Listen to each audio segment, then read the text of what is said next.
Sheikh, numa primeira fase gostaríamos de saber de si quando é que começou a se interessar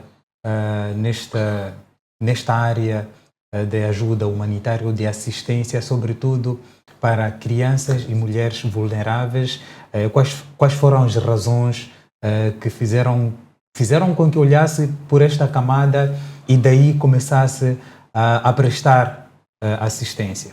Sim, na verdade eu sou membro fundador de uma associação juvenil chamada Al-Hikma, não é? E Al-Hikma é uma iniciativa, era uma iniciativa de estudantes universitários na altura, maioria, mas virada para os jovens.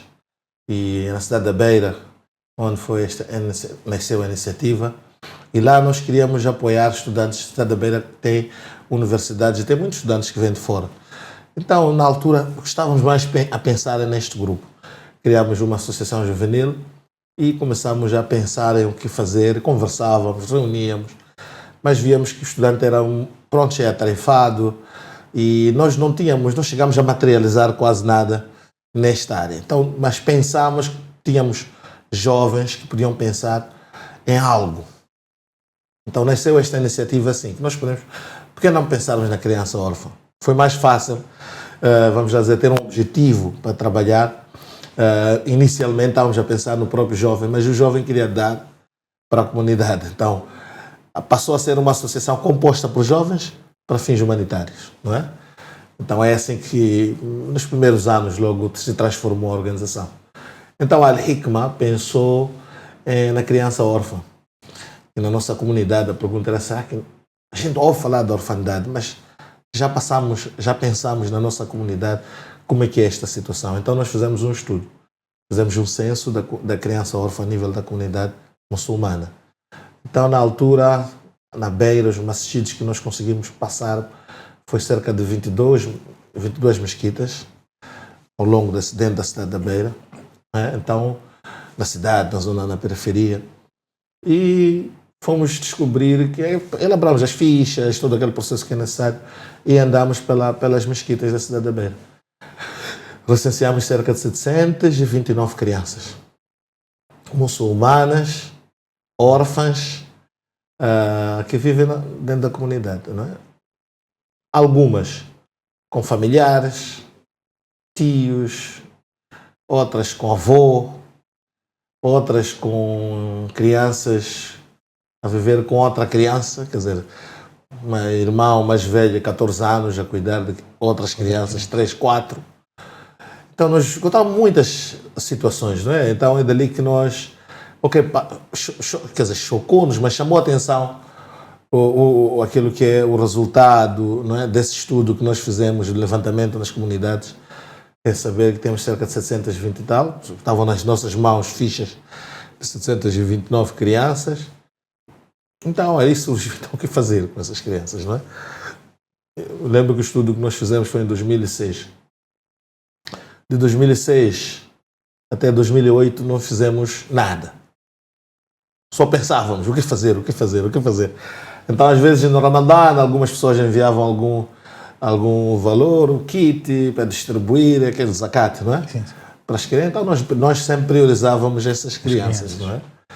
E então, são as pessoas que nós conhecíamos, tínhamos endereço, casa, tudo nós tínhamos dados. Algumas crianças conseguíamos apadrinhar porque estavam numa situação difícil, entre irmãs, 4 meninas mais velhas, 16 anos. Tudo órfão, com muitas extremas necessidades. Então havia muitas situações e nós falávamos com alguns comerciantes, passavam a dar alimentos, a sustentar, assistência. Iam levantando kits ali, conseguíamos mediar para algumas famílias assim. Alhamdulillah, mas não era um programa assim sistemático, não é? Contínuo. Então foi quando em 2008 pensamos, estávamos no mês de Ramadã, já era a última dezena do mês de Ramadã e nós estávamos a pensar, a refletir com um colega, era um colega novo na organização, então ele perguntava, Sheikh, vocês recensearam, que eu estava a atualizar o que já fizemos. Então, acho que vocês já fizeram, mas já recensearam. Eu apresentei várias atividades. Mas de concreto, o que é que a gente já fez com essas crianças? facto ainda nada. Então naquela conversa pensamos, olha, temos que fazer alguma coisa, não é? Chama-se Rajola, esse colega, éramos 2 pessoas do escritório a conversar. Ele insistia, por que não façam temos que fazer alguma coisa, né? Disse, que tal nós fazermos no ID, um ID para criança Algo órfã? que criasse mais impacto para as crianças. Para crianças órfãs, dia a dia, tem muitas crianças que não têm uma... Não é? Passam um dia assim sozinhas. Sendo um dia especial. Nós conhecíamos que são crianças, por exemplo, mais velha tem 14, 15 anos, vivem sozinhas. Que você pode pensar para essas pessoas? Era óbvio que as crianças passavam mal e tal. Então, ok, vamos fazer isto. Além de que na Beira, eu cresci numa cidade. Na minha infância havia um programa na Beira dos irmãos que faziam lá, na Mesquita Central mesmo, na altura era a Ação Muçulmana da Beira. Então eles promoviam um programa de Eid para as crianças. Mas era para todos nós. Nós íamos brincar no dia de Eid. Era um dia de Eid, era de manhã com a família e tal, 14 e tal, tinha concursos, tinha no pavilhão de esporte. Então era um programa que na mente eu sabia que podíamos fazer alguma coisa do género. Tá vendo? Então, mas para criança órfã. Podemos dizer que também a inspiração veio dali. Atividade. Sim, porque eu na infância bebi deste. Lembro o irmão Cidade, muito famoso lá na Beira.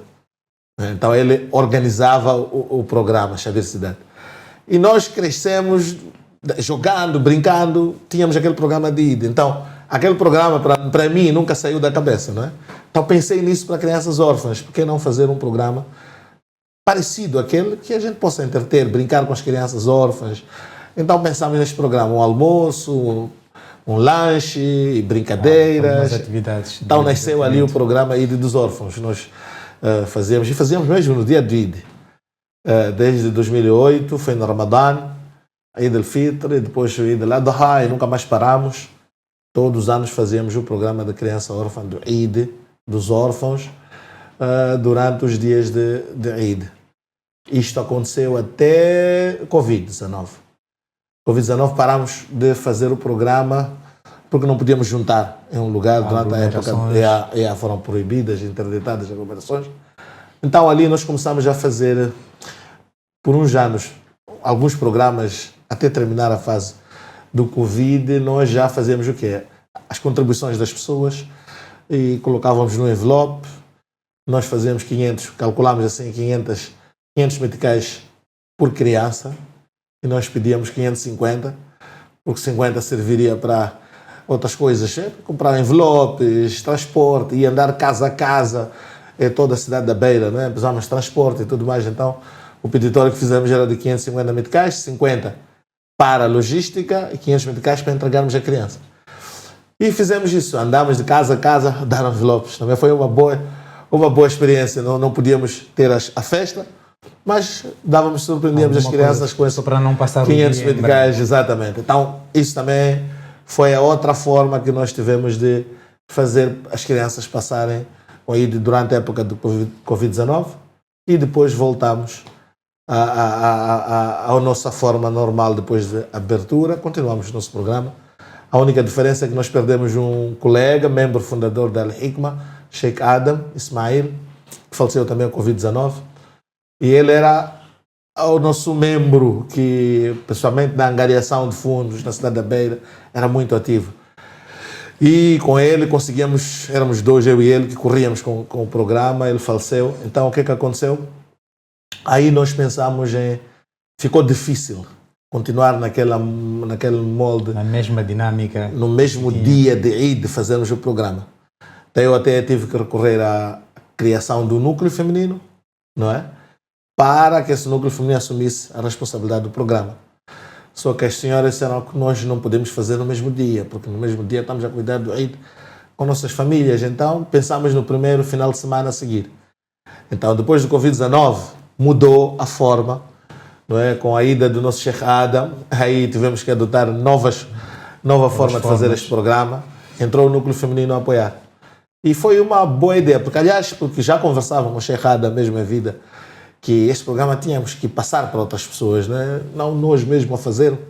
Devíamos uma coisa para ter continuidade, é bom que você seja feita por outros também. Então pensámos e criámos depois o núcleo feminino. Alhamdulillah, De lá para cá, o programa é com o núcleo feminino, elas é que organizam, nós fazemos a publicidade e tal, mas a gestão e a compra, todas as coisas que faz era o tal núcleo feminino.